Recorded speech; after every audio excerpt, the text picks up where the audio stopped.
At Badwater Basin, 282 feet below sea level, there is a small white sign bolted to the cliff face above the parking lot. It marks sea level. You have to tilt your head back and look up to find it. That sign exists because this is the lowest point in North America. And on a July night in 2021, while most of the country was asleep, the temperature at the bottom of this basin never dropped below 107.7 degrees. Not the high that day, the low.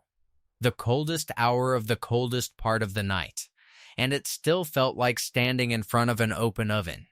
If you are planning to drive from Las Vegas into Death Valley after the sun goes down, you should know that the desert does not cool the way you think it will. And that is only the beginning of what this road does not tell you until you are already on it. I want to walk you through exactly what that drive involves, mile by mile, because the danger here is not one single thing. It is a stack of small, ordinary decisions that add up in a place with almost no margin for error. Before we get into it, if you have never driven this route, or if you have and you want to compare notes, I'd genuinely like to hear where you're watching from and whether you've made this drive yourself. Drop it in the comments. And hit subscribe if you want more of these deep dives into the roads most people never think twice about. Now, back to the desert. The route most people take starts simply enough. You leave the lights of Las Vegas behind on Nevada State Route 160, heading west and slightly south, and almost immediately the road starts to climb. There is a summit along this stretch, near a spot called Mountain Springs, high enough that in winter it can carry snow and black ice, while the strip 40 minutes behind you sits in 70-degree sunshine. Most drivers never expect a mountain pass on the way to a place famous for heat. That mismatch between expectation and reality is the first quiet trap of this drive, and it will not be the last. The reason Death Valley exists where it does, geologically speaking, is worth understanding before you ever reach it, because it explains almost everything that follows. This is what geologists call a fault block basin. A long trough of land that has been slowly dropping between two mountain ranges for millions of years, while the ranges on either side kept rising. At the same time, the Sierra Nevada, far to the west, wrings almost all the moisture out of any storm system before it can reach this far east, leaving Death Valley sitting in what is effectively a double rain shadow. The result is a basin that is not just low, but bone dry, with almost no vegetation and no water to absorb or soften the sun's energy. Every bit of heat that hits that valley floor goes almost entirely into raising the temperature of bare rock, sand, and salt, rather than being spent evaporating moisture the way it would in a wetter climate. That is the underlying machinery. Everything else, the record highs, the punishing nights, the danger to anyone caught outside a vehicle, is downstream of that basic geological fact. From there, the road drops into Pahrump, the last town of any real size before the wilderness begins in earnest. This is effectively your last chance for fuel, food, and a working bathroom for a long while. Past Pahrump, the highway narrows in feel even when it does not narrow in width. You pass through Death Valley Junction, a near ghost town with a population you could count on two hands, and then California State Route 190 carries you into the park itself. Somewhere along this stretch, cell service simply stops, not weakens. Stops. The park itself has confirmed that coverage across most of Death Valley National Park is effectively non-existent, with only thin, unreliable bars near a couple of developed areas like Furnace Creek and Stovepipe Wells.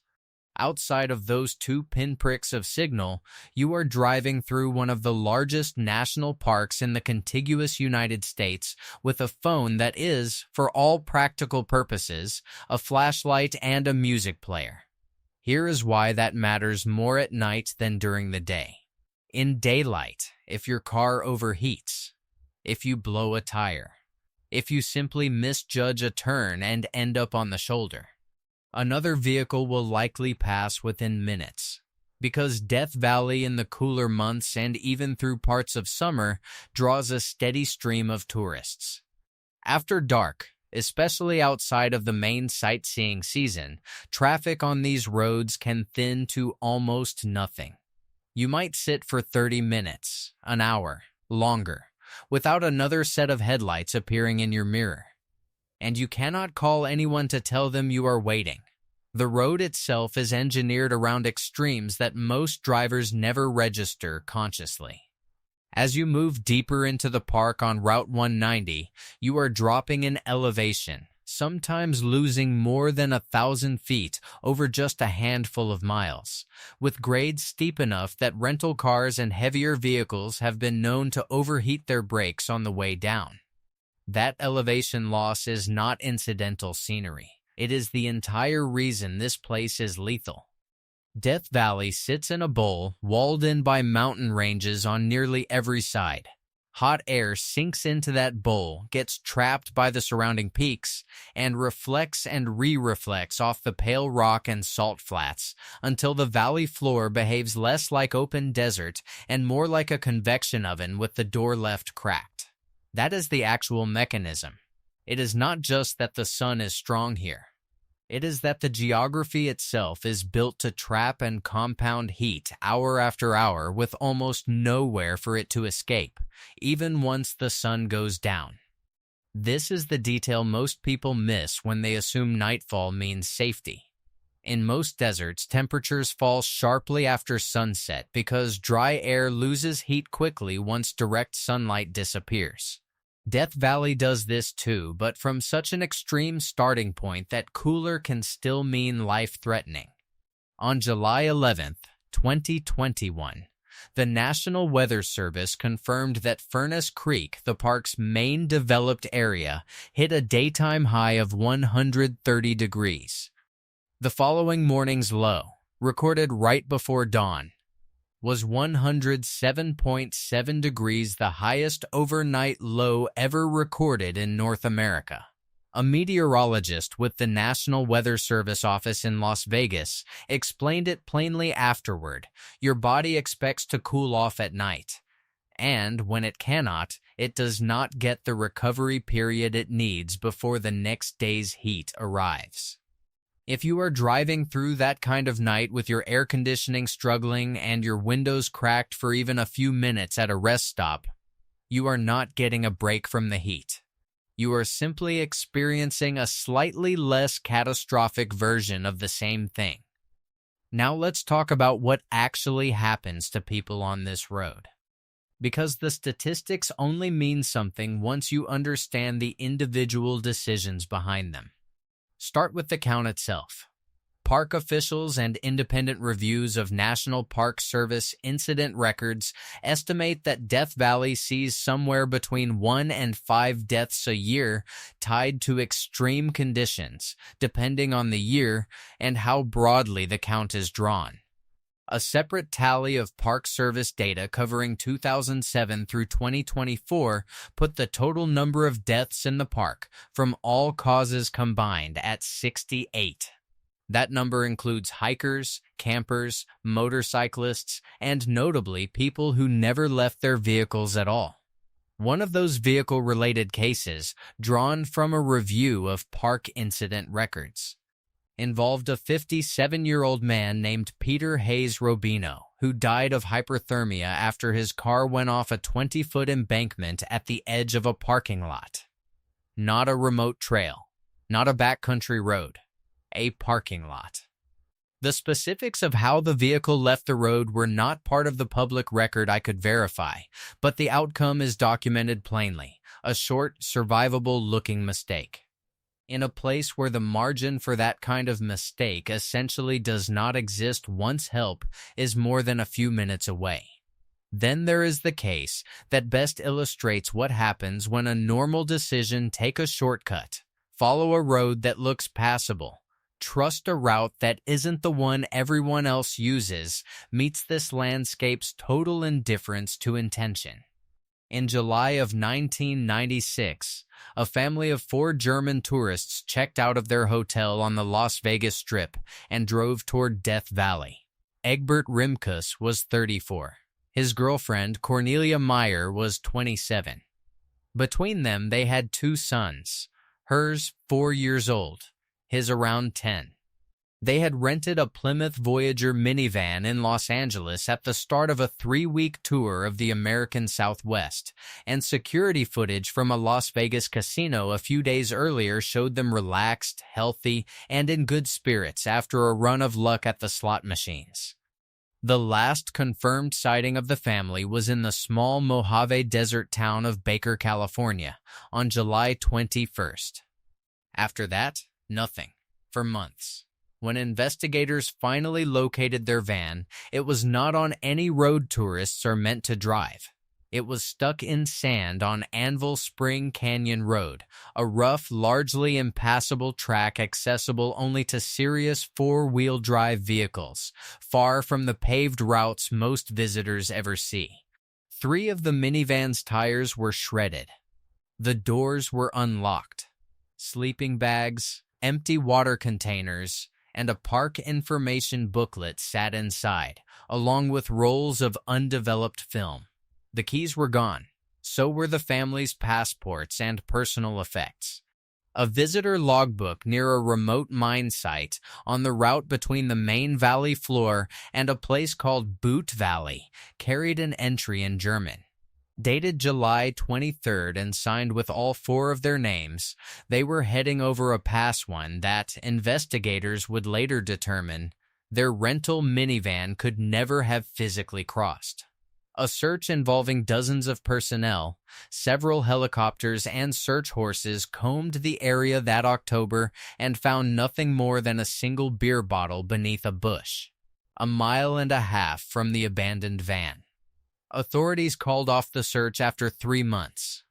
It would take 13 years, and the persistence of 2 off-duty search and rescue volunteers combing the backcountry on their own time, before anyone found anything else. In November of 2009, those 2 hikers located skeletal remains in a remote area southeast of a canyon called Goler Wash, several miles from where the van had been found. The remains were confirmed to belong to Rimkus and Meyer, the 2 adults. What exactly happened to them in the days after they left their stranded vehicle? Why a family with 2 young children walked away from a disabled van and into open desert in July, with what investigators believe was a limited water supply, remains something historians and investigators have pieced together from physical evidence rather than any surviving testimony. Because there was none left to give. I'm not telling you that story to suggest you'll end up on an unmarked 4-wheel drive track by accident. Most people driving from Las Vegas to Death Valley never leave pavement. I'm telling you that story because it is the clearest illustration of a pattern that shows up, in smaller versions, again and again on this drive.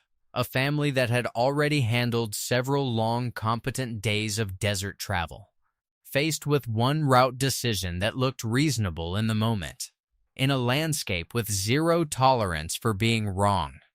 If you're finding this useful, this is usually the point where I'd ask you to subscribe. It genuinely helps this channel keep making these deep dives into the roads people don't think about until they're already on them. Now, back to the pattern. The more common version of that pattern doesn't involve backcountry tracks at all. It involves motorcycles, rental cars, and ordinary highway driving in extreme heat, which is exactly what happened on July 6, 2024. 6 motorcyclists, all part of the same touring group, were riding through the Badwater Basin area of the park when the temperature reached a preliminary 128 degrees, surpassing the park's previous daily record of 127 degrees, set in 2007. One of the riders died at the scene from heat exposure. A second suffered severe heat illness and had to be moved 19 miles by ground vehicle to the Furnace Creek Visitor Center before being taken by ambulance to a hospital in Pahrump, Nevada, and finally airlifted to Las Vegas for advanced care. The other 4 members of the group were treated on site and released. 2 details from that incident matter more than the headline. First, park officials explained afterward that emergency medical helicopters could not fly directly to the scene, because rotorcraft generally cannot operate safely once temperatures climb above 120 degrees. The superheated, thin air simply does not generate enough lift in a place capable of producing conditions like that. Even the rescue itself becomes a logistical problem before it becomes a medical one. Second, park representatives noted that once the heat index passes 99 degrees, moving air wind, a fan, the airflow from riding a motorcycle stops providing any cooling benefit at all. It just becomes hot air pushed against hot skin. The riders were wearing heavy protective gear designed to reduce injury in a crash, and that same gear, in that heat, worked against them, trapping the very warmth their bodies were desperately trying to shed.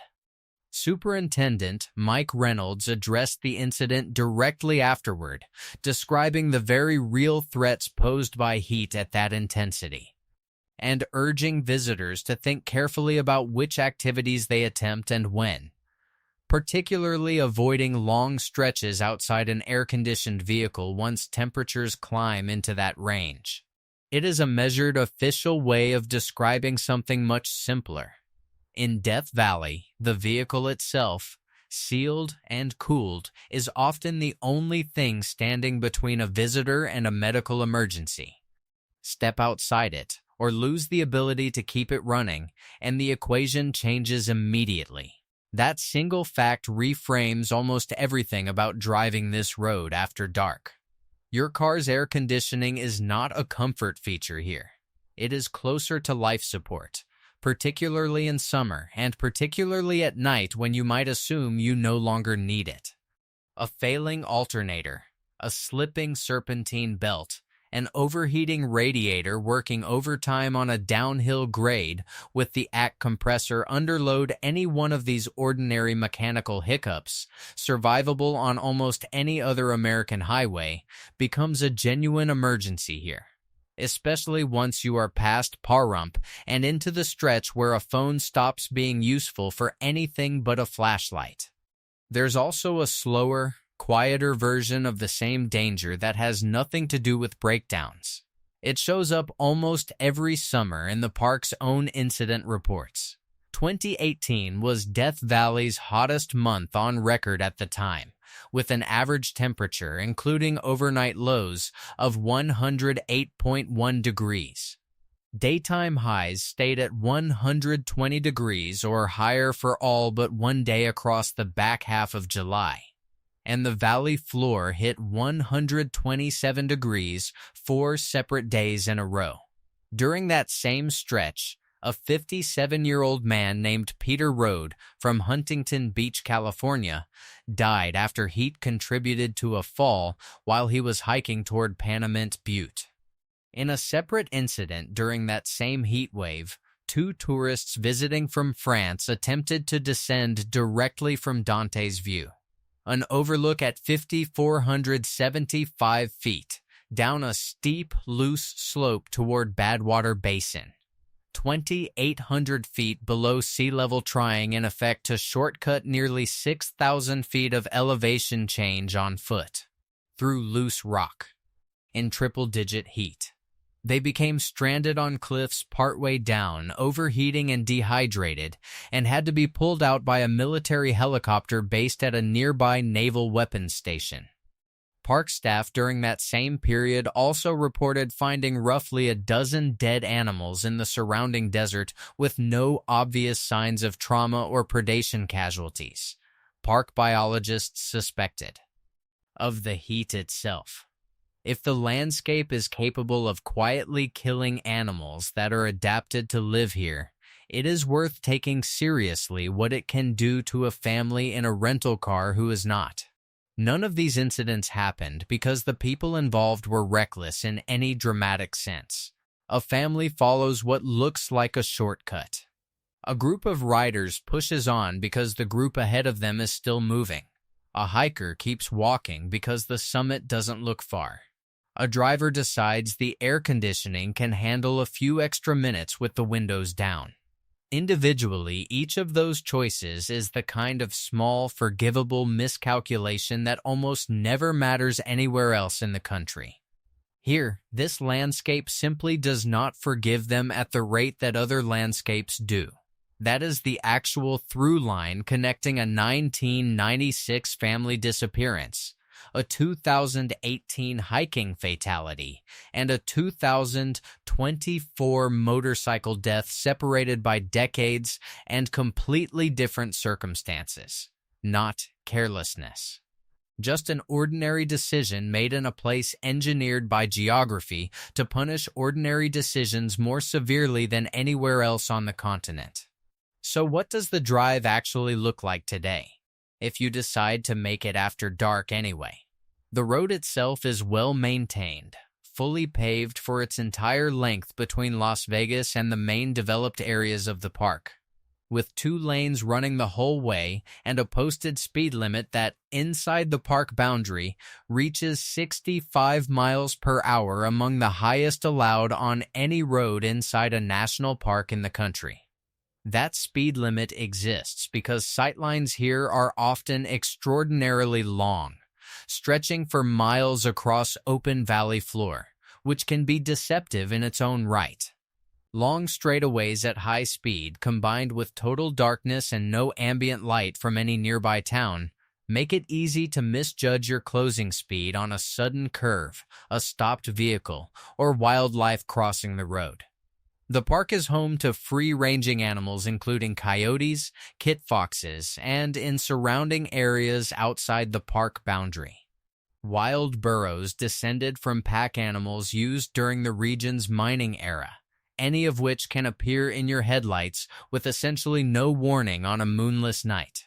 There is also a slower kind of danger built into those long, straight stretches of highway, one that has nothing to do with heat and everything to do with simple physiology.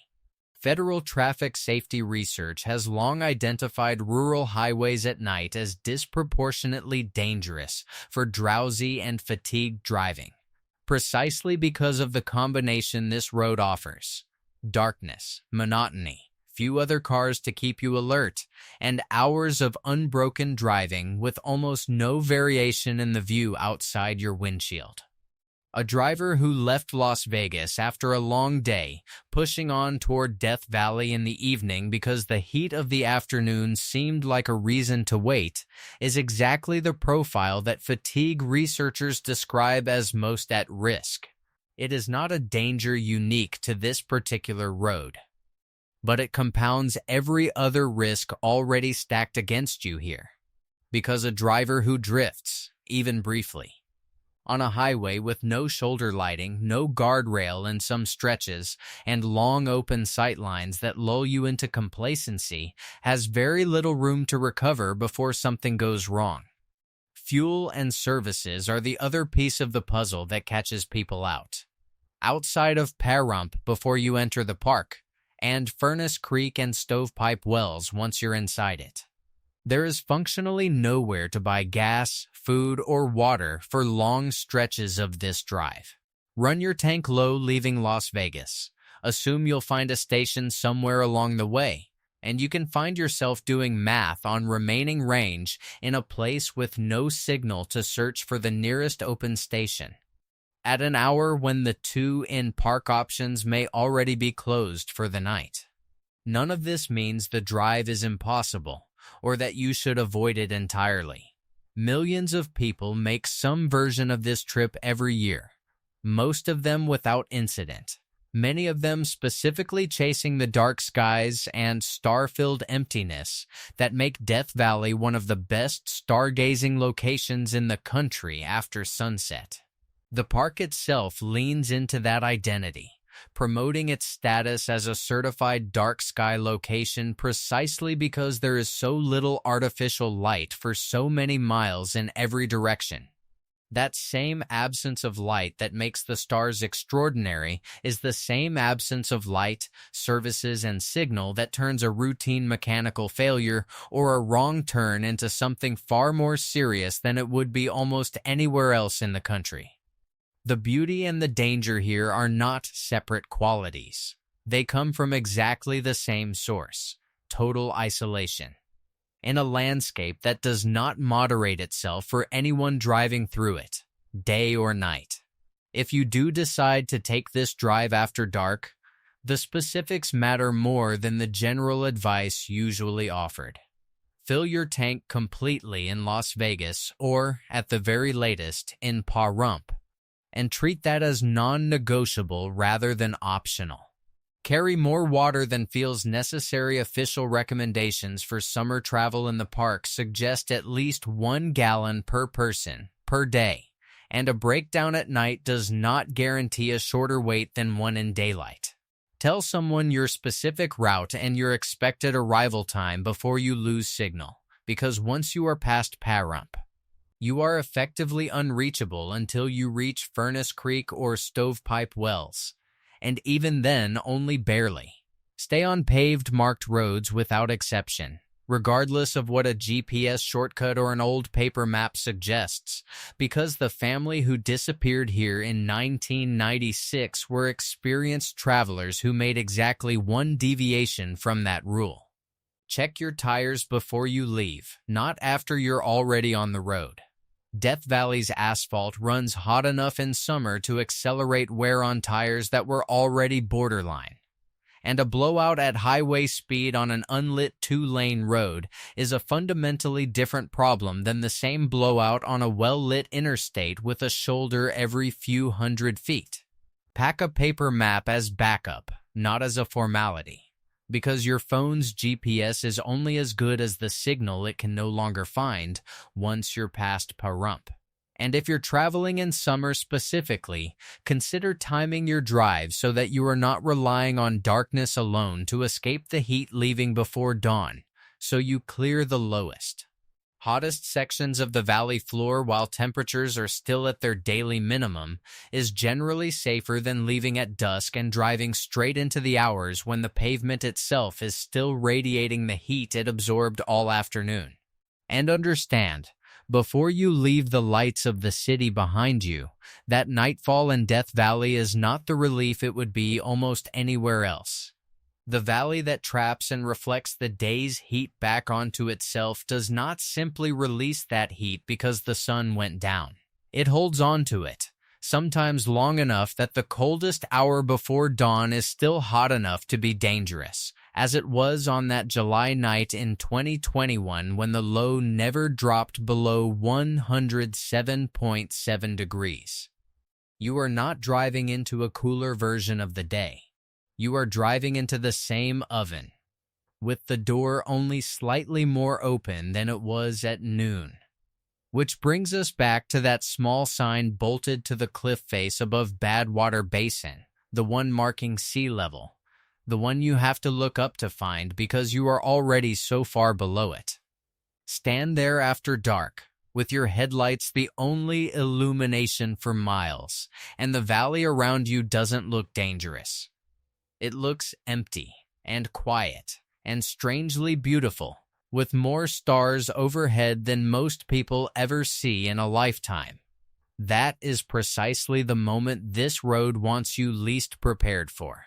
If your car will not start again, if the road ahead disappears into a turn your headlights cannot reach in time, if the heat has not broken by 2 a.m, none of that emptiness is going to help you. Fill the tank before you leave. Tell someone exactly where you're going. And if anything on that dashboard tells you something is wrong, do not wait for morning to find out how wrong it is. If you've made this drive yourself, day or night, I'd like to hear how it went. Leave it in the comments below.